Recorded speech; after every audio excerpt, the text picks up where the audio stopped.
దేశవ్యాప్తంగా ఎన్నో లక్షల మంది ఎదురు చూస్తున్న సిబిఎస్ఈ ఇంటర్ రిజల్ట్స్ అయితే రిలీజ్ అయిపోయినాయండి. సో ఎవరైతే పాస్ అయ్యారో వాళ్ళందరికీ కంగ్రాచులేషన్స్. అసలు ఏ రాష్ట్రం టాప్ చేసింది, ఏ రాష్ట్రం లీస్ట్ స్కోర్ చేసింది, ఇలాంటి డీటెయిల్స్ అన్ని మాట్లాడుకుందాం మన వీడియోలో. Welcome to Edunine career guidance, Josh innovations private limited, Edunine overseas consultancy, central board of secondary education. మీ అందరికీ తెలుసు సిబిఎస్ఈ ఇంటర్ రిజల్ట్స్ గురించి మాట్లాడుకుంటున్నాం 2026.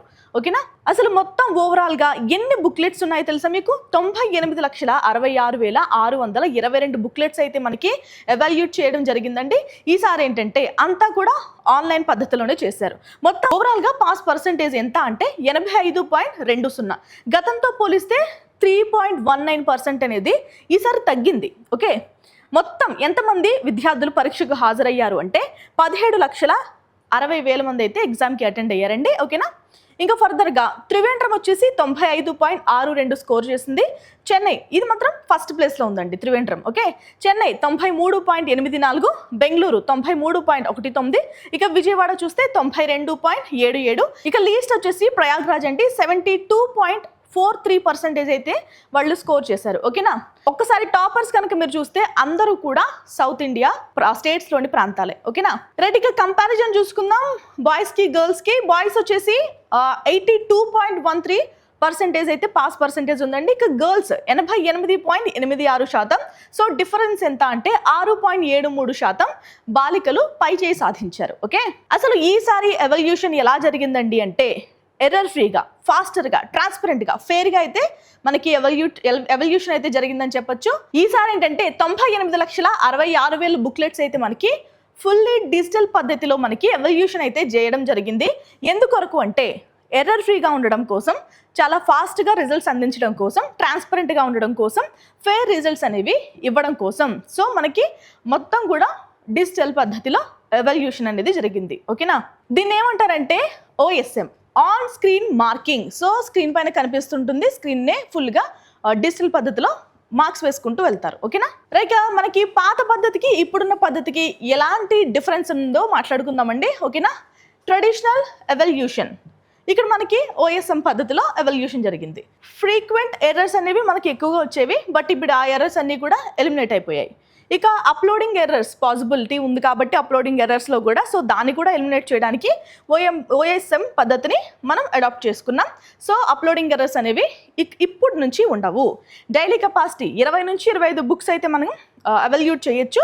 ఇక్కడ వచ్చేసి 30 బుక్స్ మనం ఎవల్యూషన్ చేయొచ్చండి. సో దానికి దీనికి అంటే ట్రెడిషనల్ పద్ధతికి ఓఎస్ఎం పద్ధతికి డిఫరెన్స్ ఇది. ఓకేనా. సో మనకి సిబిఎస్ఈ రిజల్ట్స్లో ఏంటంటే టాప్ 1, 2, 3 అలాంటివి ఏమి ఉండవు. ఓకేనా. ఎందుకు అంటే ఆ మెంటల్ ప్రెషర్ పిల్లలు తట్టుకోలేకపోతున్నారు. సో ఆ పద్ధతిని మనం రిమూవ్ చేయాలన్న ఉద్దేశంతో సిబిఎస్ఈ వచ్చేసి మనకి ర్యాంక్స్ అయితే ఇవ్వరండి. ఓకేనా. సో మీకు గమనిస్తే వెల్నెస్ ర్యాంక్స్ ఏది ఎక్కువ ప్రయారిటీ అంటే ఖచ్చితంగా వెల్నెస్కి ఎక్కువ ప్రయారిటీ ఇచ్చారు కాబట్టి ఫస్ట్, సెకండ్, థర్డ్ ఇలాంటి అవార్డ్స్ ఏమి సిబిఎస్ఈ పద్ధతిలో ఉండవు. ఓకేనా.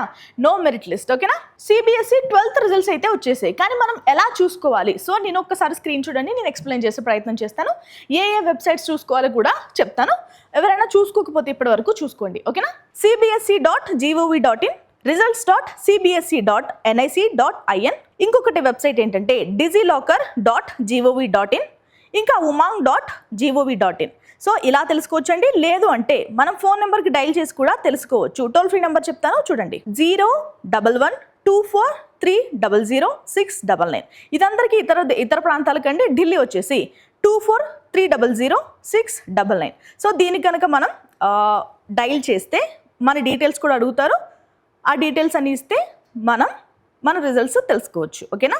ఇంకొకటి ఏంటంటే ఉమాంగ్ యాప్లో కూడా చూసుకోవచ్చండి సిబిఎస్ఈ రిజల్ట్స్ అని. సిబిఎస్ఈ సేవలు ఎంచుకుంటే సర్వీసెస్ ఉంటుంది, సిబిఎస్ఈ సర్వీసెస్. దాన్ని కనుక క్లిక్ చేస్తే roll number, date of birth ఇచ్చి కూడా మనం మార్క్స్ అనేది తెలుసుకోవచ్చు. ఇంకొకటి ఏంటంటే డిజిలాకర్ ద్వారా కూడా అన్నాను కదా, మార్క్ షీట్లను డౌన్లోడ్ కూడా చేసుకోవచ్చండి. అపార్ APAAR ఐడి ఉంటే కనుక మనం డైరెక్ట్గా డౌన్లోడ్ చేసుకోవచ్చు. లేదు అంటే కాలేజ్ వాళ్ళు ఏదైతే యాక్సెస్ కోడ్ ఇస్తారో దాన్ని అప్లోడ్ చేసి కూడా మనం డౌన్లోడ్ చేసుకోవచ్చండి. సో ఇన్ని రకాలుగా డౌన్లోడ్ చేసుకోవచ్చు. మీకు ఏది ఈజీగా అనిపిస్తే దాన్ని ప్రయారిటీగా తీసుకుని మీరు డౌన్లోడ్ చేసుకోండి మీ mark sheets. Okay. So download చేసుకున్నారు కదా ఈ పద్ధతిలో. సో ఏ వెబ్సైట్ ద్వారా అయినా మీరు డౌన్లోడ్ చేసుకోవచ్చు, ఈవెన్ టెలిఫోన్ ద్వారా కూడా డౌన్లోడ్ చేసుకోవచ్చు. ఇంకా సప్లిమెంటరీ డేట్స్ ఏంటి? సో మనకి చాలామంది ఎగ్జామ్ తప్పే అవకాశం కూడా ఉంటుంది కదా. సో వాళ్ళందరికీ కూడా జూలై 15th నుంచి అయితే ఎగ్జామ్స్ ఉంటాయండి. సో ఎప్పటి నుంచి ఆన్లైన్లో అప్లికేషన్ పెట్టుకోవాలి అంటే May 18th 2026 నుంచి అయితే అప్లికేషన్ పెట్టుకోవాలి. LOC submission begins. ఎప్పుడు ఎల్ఓసి సబ్మిషన్ బిగైన్ అవుతుందంటే June 2వ తారీఖు 2026 నుంచి ఎల్ఓసి సబ్మిషన్ అనేది స్టార్ట్ అవుతుంది. ఓకేనా. సో ఎవరికైనా రివాల్యుయేషన్ కావాలి అంటే రివాల్యుయేషన్కి అప్లై చేయండి. సప్లిమెంటరీ అంటే సప్లిమెంటరీ. సో 1-2 మార్కులు మాకు ఇంకా కావాలి అనుకున్న వాళ్ళు రివాల్యుయేషన్ కూడా పెట్టొచ్చు, అవకాశం అయితే ఉంటుంది. ఓకేనా. సో ఇదండి వాళ్ళ video. So CBSE 12th results తర్వాత ఉన్న అవకాశాలు ఏంటో ఒకసారి చూద్దామండి. Navigating higher education and university admissions. So ఎవరికైనా యూనివర్సిటీ అడ్మిషన్స్ కావాలి అన్నా లేదంటే హయ్యర్ ఎడ్యుకేషన్కి సంబంధించి డీటెయిల్స్ కావాలన్నా అవి చెక్ చేయండి. మీకు ఎడ్యునైన్ కెరీర్ గైడెన్స్ హెల్ప్ కావాలంటే కనుక మనకి కాల్ చేయండి. ఓకేనా. ఇంకా ఎవరైనా మార్క్స్ ఇంప్రూవ్మెంట్ చేసుకోవాలి లేదంటే బెటర్ కంపార్ట్మెంట్లో ఉండాలి అనుకుంటే కనుక సో మీరు కూడా ట్రై చేయండి. ఓకేనా. ఇవి పాసిబిలిటీస్. సో మీరేం చేయాలనుకుంటున్నారు, దానికి సంబంధించి ఎలాంటి హెల్ప్ కావాలన్నా ఎడ్యునైన్ ఎప్పుడు మీకు తోడుగా ఉంటుంది. సో ఎవరికైనా హెల్ప్ కావాలంటే ఎడ్యునైన్ కెరీర్ గైడెన్స్కి వెంటనే కాల్ చేయండి. ఇది వాళ్ళ వీడియో అండి. సిబిఎస్ఈ 12th ఎవరైతే పాస్ అయ్యారో వాళ్ళందరికీ once again Edunine career guidance నుంచి కంగ్రాచులేషన్స్.